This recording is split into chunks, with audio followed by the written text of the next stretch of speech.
arrested for simply protesting. Well, and you are saying, let us give them power to regulate social media. I would never be part of that. Inebe, there was something you said earlier when you referred to the Eastern Security Network.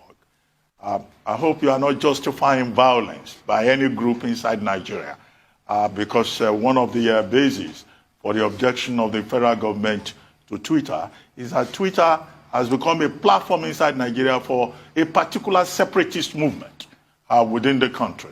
And then you were, waxing lyrical about the Eastern Security Network, the ESN, the militant wing of the IPOB. If you could just clarify your position on that before we move on. I totally oppose. I totally deprecate and condemn unreservedly the killing of policemen, the burning of police stations, the carnage that is going on in the East. I am not sympathetic to IPOB. I don't believe in IPOB. I don't subscribe to IPOB. I am not a follower of Nnamdi Kanu. I have never been. I have always been critical of what he's fighting for. I do not believe in Biafra.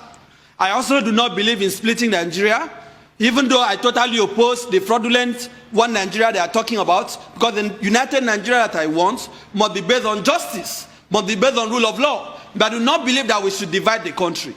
At the same time, we cannot criminalize what ordinarily should be an exercise of the right to self-determination. Eastern Security Network, whatever they are doing, I do not endorse it. I totally condemn it. But the point I am making, Dr. Bati, is that we should not be addressing these matters on the surface. Let us go to the roots.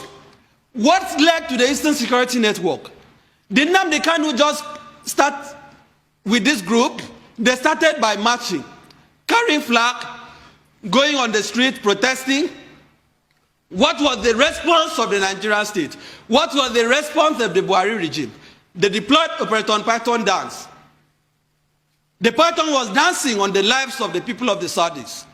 People were being killed. People were being slaughtered. They were being attacked. They were not even allowed to protest, even when they charged him for treasonable felony. Even when they had filed charges before Justice Nyako at the Federal High Court in Abuja. The military, in a so-called democracy, invaded the house of Nnamdi Kanu, desecrated the palace of his father, who was a traditional ruler. You cannot have that in a decent country.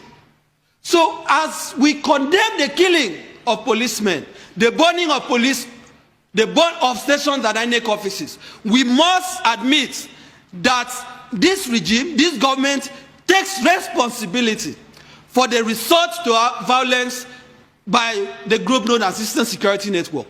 If we are not truthful about these things, Dr. Bassi, we will continue to see history repeat itself. Boko Haram started when Mohammed Yusuf was extrajudicially killed.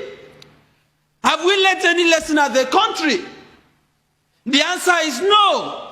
We are still resorting to primitive, draconian ways of responding to civic agitation. When people are protesting, you engage them, you talk to them.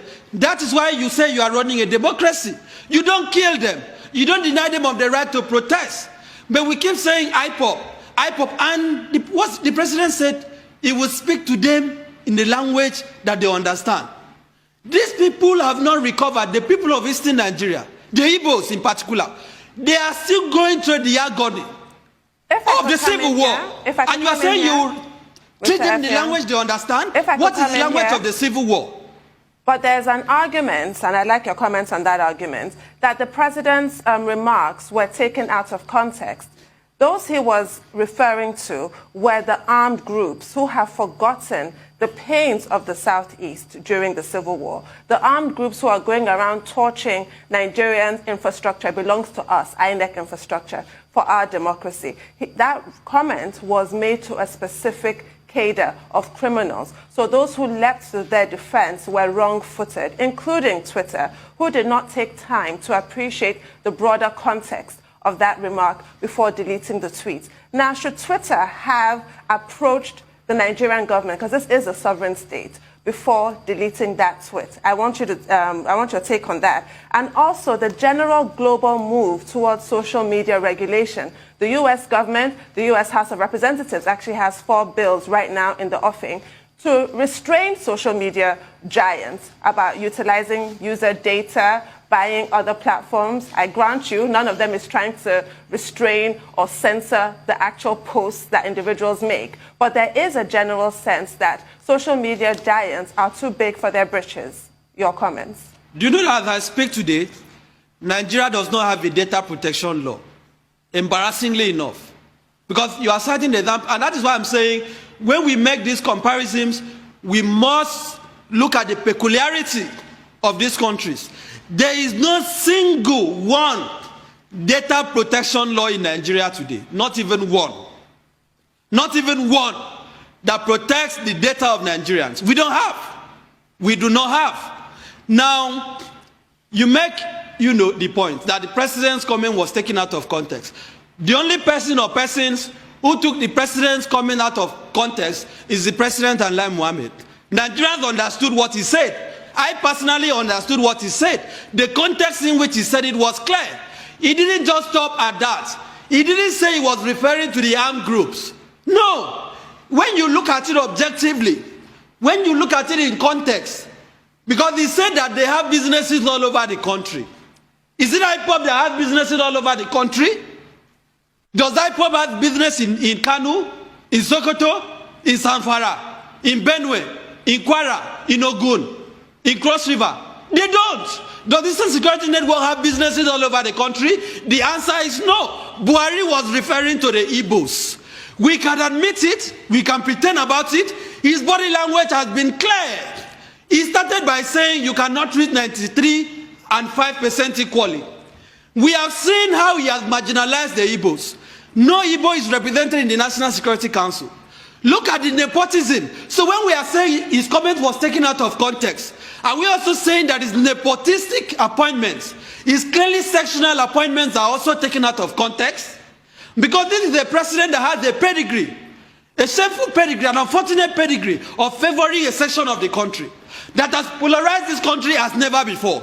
So that is not a precedent that you will tell me spoke at, that people are taking him out of context. He was clear on what he meant. In any event, we have had the so-called herdsmen, or the so-called armed Fulani herdsmen, committing killing people across the country from the north to the south.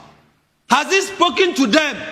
Because in your interview with him, he made reference to what Governor Otom said, that the Governor Otom said is Fulani and that he cannot deny it. Not all Fulanis are criminals. But as Buhari spoken to his kinsmen, the ones that are criminals, the ones that are armed, in the language that they understand, the answer is no.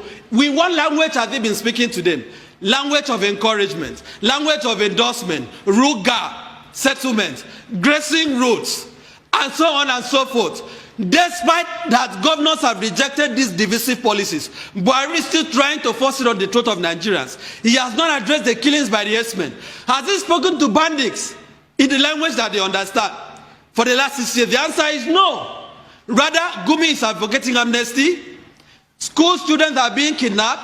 Just yesterday, people were praying in Zaria against kidnapping.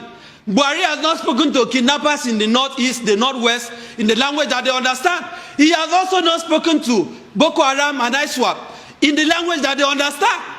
But suddenly, he now knows the language that IPOP will understand. I do not think that is how to run a country whose unity you are willing to kill for. I do not think how to run a country that is...